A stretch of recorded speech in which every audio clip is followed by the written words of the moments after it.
বর্তমান সময়ের জনপ্রিয় রোমান্টিক জুটি জিয়াউল ফারুক অপূর্ব ও সাদিয়া ইমন।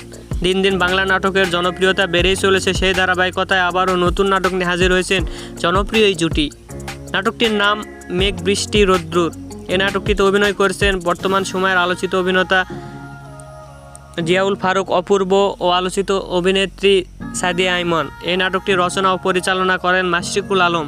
নাটকটি খুব শীঘ্রই সুলতান এন্টারটেইনমেন্টের ইউটিউব চ্যানেলে প্রকাশিত হবে।